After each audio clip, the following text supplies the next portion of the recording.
गोरखपुर गांव में दो बहनों की एक ही घर में शादी हुई थी। दोनों बहनों की एक दूसरे से बिल्कुल भी नहीं बनती थी। सुबह का वक्त दोनों सास ससुर चाय के इंतजार में बैठे हुए होते हैं। इतनी सुबह हो गई, लेकिन यह दोनों बहुएं अपने कमरे से बाहर निकलने को तैयार ही नहीं है। चाय के लिए भी घंटे तक इंतजार करो। यह सब आपकी वजह से हुआ है। मैंने कहा था एक घर से एक ही शादी करते हैं, पर आपकी जिद के आगे किसी की चली है। सारी बातें घूम फिर कर मुझ पर ही क्यों आ जाती है, मुझे ये समझ में नहीं आता। मैंने तो सोचा था एक घर से शादी होगी तो देवरानी जेठानी वाला झगड़ा नहीं होगा, घर में शांति बनी रहेगी। अरे बहू, तुम दोनों सुबह करती क्या रहती हो?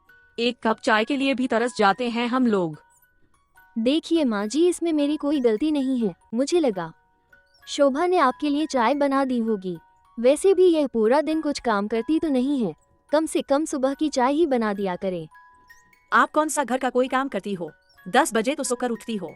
बेचारे भैया को ही सारा काम करना पड़ता है। कामचोर तो आप खुद हो। मैं कोई नौकरानी हूँ जो सबके लिए चाय बनाऊंगी?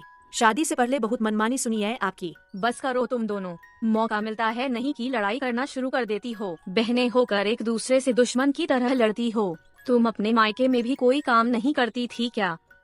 इतने में ही वहाँ सुरेश भी आ जाता है और बोलता है, माँ आप इतनी परेशान क्यों दिख रही हो? लगता है आज फिर इन दोनों ने सुबह से ही एक दूसरे से बहस करना शुरू कर दिया। दोनों आपस में लड़ ही रही होती हैं कि चाय लेकर तरुण भी आ जाता है। माँ आपको पता तो है, आपने हमारी शादी महारानियों से कराई है। अगर ये दोनों घर का काम करेंगी तो बेचारी थक जाएंगी। बहुत सी बहुओं को अच्छा ससुराल मिलने पर भी रास नहीं आता है, ये दोनों उन्हें में से है। इतना सुनने पर भी दोनों कोई भी काम नहीं करती है। सुनिए जी, आप मुझे जितना भी ताना मारिए, मैं घर का कोई काम नहीं करूंगी। मैंने शादी कोई घर का काम करने के लिए थोड़ी ना की है। महारानी साहिबा, मैंने तुम्हें ताना कब मारा? बड़े बाप की बेटी को मुझ जैसा गरीब इंसान कुछ कह सकता है भला?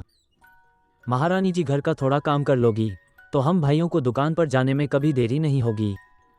आप हमेशा मुझसे ही बोलते हो।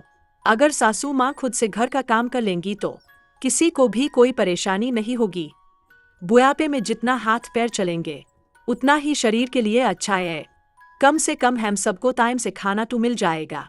मुंह बंद करो अपना, इसके बाद दोबारा कुछ बोला तो बोलने लायक नहीं छोड़ूंगा। मैं तुमसे कुछ नहीं कहता, इसका मतलब यह नहीं कि मैं अपनी माँ की बेइज्जती सुनूंगा। तुम्हारे मायके वालों की हालत कितनी अच्छी है ये तुम भी बहुत अच्छी से जानती हो। यहाँ तुम्हें किसी चीज की कमी नहीं है, फिर भी सुकून से नहीं रहा जाता। इतना कहकर तरुण वहाँ से चला जाता है। दूसरी तरफ सुरेश, तुम दोनों बहनें मिलकर काम क्यों नहीं कर लेती हो? इंसान शादी सुकून के लिए करता है, पर तुम दोनों जब से आए हो घर में क्लेश ही खत्म नहीं होती। हम दोनों भाइयों को घर का काम करना पड़ता है। मतलब आपको फ्री की नौकरानी चाहिए थी, इसलिए आपने शादी कर ली। इतनी ही परेशानी है काम करने की तो नौकरानी क्यों नहीं लगा देते? सरला की बात सुनकर सुरेश सोचने लगता है। इस मंदबुद्धि से बहस करने से अच्छा है इससे हाथ जोड़ना। मेरी माँ मुझे माफ कर दो। सुबह सुबह मुझे अपना मूड खराब नहीं करना। शाम के वक्त सरला खाना बना रही होती है। खाना बनाने के बाद वह अपने रूम में चली जाती है। तभी थोड़ी देर बाद शोभा वहां आ जाती है। शोभा खाने में कुछ मिला देती है और मन ही मन बहुत खुश होती है। अब मजा आएगा जब सब लोग खाना खाएंगे। शाम के वक्त घर के सभी लोग खाना खाने लगते हैं।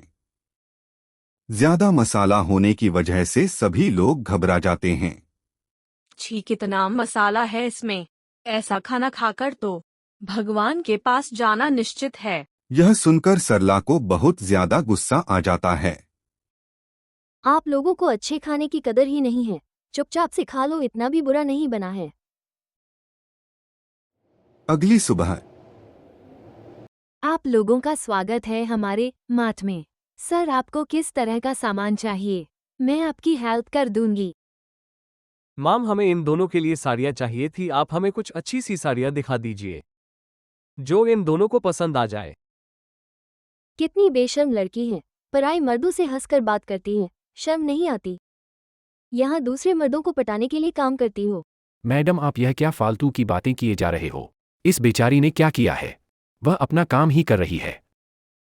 आपको कोई हक नहीं है मेरे स्टाफ से बदतमीजी करने का। ये लड़की मेरे पति से हंसकर बात कर रही थी, तो मुझे गुस्सा नहीं आएगा। ऐसी लड़कियों को मैं बहुत अच्छी तरह से जानती हूँ, हंसकर लड़कों को फंसा लेती हैं। सुरेश तरुण की तरफ देख रहा होता है। मैडम, हमें माफ कर दीजिए। अपनी बीवी की तरफ से मैं आपसे माफी मांगता हूँ। ये पहली बार मॉल में आई है, इसे यहाँ के बारे में कुछ नहीं पता। सुरेश और तरुण बहुत ही परेशान होते हैं। दोनों को परेशान देखकर चाय वाले काका उनकी परेशानी का कारण पूछने लगते हैं। क्या हुआ सुरेश बेटा, तुम लोग इतने परेशान क्यों लग रहे हो? घर में सब कुछ ठीक तो है ना? कोई परेशानी है तो मुझे बता सकते हो। क्या पता मैं तुम्हारी परेशानी का हल बता सकूं। काका, जब से हम दोनों की शादी हुई है हमारी जिंदगी नरक हो गई है। दोनों एक नंबर की कामचोर है, हर समय लड़ती रहती है। काका सुरेश की बात ध्यान से सुन रहे होते हैं। तभी उनके दिमाग में एक ख्याल आता है और वह सुरेश और तरुण को एक सुझाव दे देते हैं। रात के समय गायत्री की तबीयत बिगड़ने लगती है। मैं तुम सबसे यही कहना चाहती हूँ, जो बहू बेटा मेरा ख्याल रखेंगे उन्हें मैं अपने सारे गहने और जमीन का वारिस बना दूंगी। अब मेरे पास ज्यादा समय नहीं है। माँ जी, आप फिक्र मत कीजिए, आज से आपकी पूरी देखभाल मैं करूंगी और आपकी अच्छी बहू बनकर दिखाऊंगी। आपकी सेवा करना मेरा धर्म है और मैं उसे अच्छे से निभाऊंगी। माँ जी, आपको तो पता है, शोभा सिर्फ बोलती ही है, उसे कुछ करना नहीं आता। बड़ी बहू होने के नाते मैं ही आपकी देखभाल करूंगी। शोभा गहराई से कुछ सोच रही होती है। तभी तरुण बोलता है। मुझे तुम्हारे लिए बहुत बुरा लग रहा है। माँ के सारे गहने भाभी को मिल जाएंगे। वो तुमसे बेहतर बनने की कोशिश करेगी। माँ के पास बहुत सारे गहने हैं। अब तुम्हारा क्या होगा? सब भाभी को ही मिलेगा। आप मुझे कम मत समझिए। कल से सुबह जल्दी उठकर माँ जी का सारा काम कर दिया करूंगी। माँ जी की इतनी सेवा करूंगी कि वह अपने गहने मुझे ही देंगे। सरला, मुझे नहीं लगता तुम्हें कुछ मिलने वाला है, क्योंकि तुम खुद 10 बजे सोकर उठती हो। अब तुम्हें इन्हीं गहनों में काम चलाना पड़ेगा। सब कुछ शोभा को ही मिलेगा। ऐसा कुछ नहीं होने वाला है। माँ जी की अच्छी बहू तो मैं ही बनकर दिखाऊंगी। शोभा को कुछ नहीं लेने दूंगी। कल से आप खुद ही देख लेना। अभी आपने मेरा असली रूप देखा कहाँ है। मुझे जो चाहिए होता है मैं उसे पा लेती हूँ। सुबह के 4 बज रहे होते हैं कि शोभा अपने सास ससुर के लिए चाय लेकर आ जाती है। माँ, चाय पी लीजिए, आप कब से जागी हुई हो, भूख लग रही होगी। सरला भी पकोड़े लेकर आ जाती है। माँ जी, खाली पेट चाय पियोगे तो गैस बन जाएगी, इसीलिए मैं आपके लिए गर्मा गर्म पकोड़े बनाकर लाई हूँ। खा कर बताइए कैसे बने हैं। मैंने खास आपके लिए ही बनाए हैं।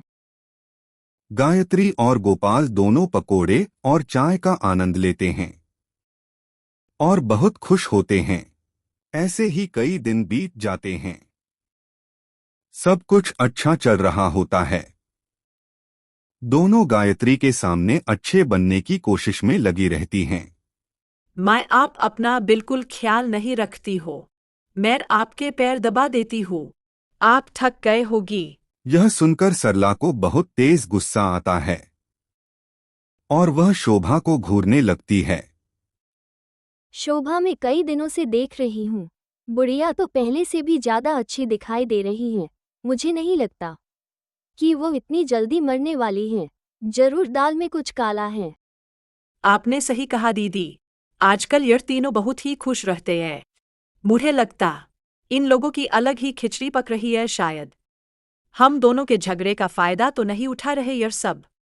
शोभा और सरला को अब शक होने लगा था और वह इस बात का पता लगाने की कोशिश करने लगते हैं। माँ जी, मैं बाजार जा रही हूँ सामान लाने के लिए। घर का राशन खत्म हो गया है। मुझे घर आने में देरी हो जाएगी। माँ जी, मैं भी सब्जी लेने के लिए जा रही हूँ और वहाँ से फ्रूट भी लेकर आ जाऊंगी आपके लिए। आपकी दवाइयाँ भी खत्म हो गई है, वह भी ले आऊंगी। इतना कहकर दोनों घर से बाहर चली जाती हैं। तुम बाजार जाकर सब्जी और सामान लेकर आ जाना। मैं यहीं रुककर इन सब पर नजर रखूंगी। आखिर पता तो चले माजरा क्या है। आपने सही कहा दीदी, अगर कुछ गड़बड़ हुई तो हम इन लोगों को नहीं छोड़ेंगे। इतना कहकर शोभा बाजार चली जाती है। माँ काका की सलाह काम कर गई। भाभी और शोभा अब अच्छे से रहने लगी है। बस ऐसे ही सब कुछ अच्छा रहे। तुम दोनों मेरी एक्टिंग को भूल गए। मैंने भी तो कितनी अच्छे से बीमार होने का नाटक किया था। माँ, हम लोगों ने जो किया अच्छा किया।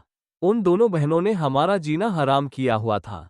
कम से कम अब घर में सुकून तो है। इन बातों को यहीं खत्म करते हैं, कहीं आकर हमारी बातें ना सुन ले। सरला को सब कुछ पता चल जाता है। वह गुस्से में बैठी हुई होती है कि सामने से शोभा आ जाती है। तुम्हें पता है इन सब ने मिलकर हमें उल्लू बनाया है, गहनों का लालच देकर। इस बुढ़िया को मैं नहीं छोड़ूंगी। बुढ़िया को कुछ नहीं हुआ था। मतलब इतने दिन से हम बेवकूफों की तरह बुढ़िया की सेवा किए जा रहे थे। इन लोगों ने हमारे साथ जो किया वह अच्छा नहीं किया। माँ, जमीन के काम से हमें शहर जाना पड़ रहा है। आप अपना ख्याल रखना। हम कल तक वापस आ जाएंगे। बेटा, तुम मेरी चिंता मत करो। मेरे साथ दोनों बहुएं हैं मेरा ख्याल रखने के लिए। तुम खुशी खुशी जाओ और अपना काम निपटा कर घर आ जाना। शाम के वक्त गायत्री खाना खा रही होती है। सरला देखकर बहुत खुश होती है। शोभा अपने कमरे में होती है। तभी सामने से सरला आ जाती है। चलो शोभा, उस बुढ़िया को सबक सिखाते हैं। बहुत हमसे सेवा करवाई है ना, गिन गिन कर बदला लेंगे। मैंने बुढ़िया के खाने में नींद की दवाई मिला दी है। उसको जितना भी मारेंगे पता ही नहीं चलेगा। दीदी, आप कैसी बात कर रही हो? मुझे यह सब ठीक नहीं लग रहा है। मैं ऐसा कुछ नहीं करूंगी। अगर किसी को पता चल गया तो बहुत मुसीबत हो जाएगी। किसी को कुछ पता नहीं चलेगा। बहुत मजा आएगा। चलना शोभा, मैंने बहुत अच्छा प्लान बनाया है। गायत्री नींद की दवाई खाने की वजह से गहरी नींद में सो रही होती है। तभी शोभा और सरला वहां आ जाते हैं। सरला गायत्री को बुरी तरह से लाठी से मारती है और बहुत ही खुश होती है। गायत्री को बहुत ही दर्द होता है। बस कीजिए दीदी, मुझसे और नहीं देखा जाएगा। आप इतनी पत्थर दिल कैसे हो सकती हो? ज्यादा ज्ञान देने वाली मत बन समझी। तू खुद अपनी मर्जी से यहाँ आए हैं और अब ड्रामा करके दिखा रही है। इतना कहकर दोनों वहां से खिड़की बंद करके निकल जाती हैं। गायत्री की आंख सुबह खुलती है। रात की मार की वजह से उसका पूरा शरीर दर्द कर रहा होता है। क्या हुआ माँ जी, आप इतनी परेशान क्यों दिखाई दे रही हो? कुछ हुआ है क्या आपको? तबीयत तो ठीक है ना?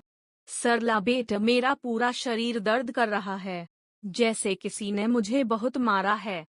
मुझसे खड़ा भी नहीं हुआ जा रहा है। शोभा को रह रहकर ख्याल आने लगता है और वह दुखी हो जाती है। तुम इतना परेशान क्यों बैठी हो? और माँ कहाँ है? सब ठीक तो है ना? पहली बार तुम्हें उदास देखा है। माँ जी की तबीयत बहुत खराब है। यही सोचकर दिल बैठ जा रहा है। हे भगवान, कल तक तो सब ठीक था। अचानक माँ को क्या हो गया?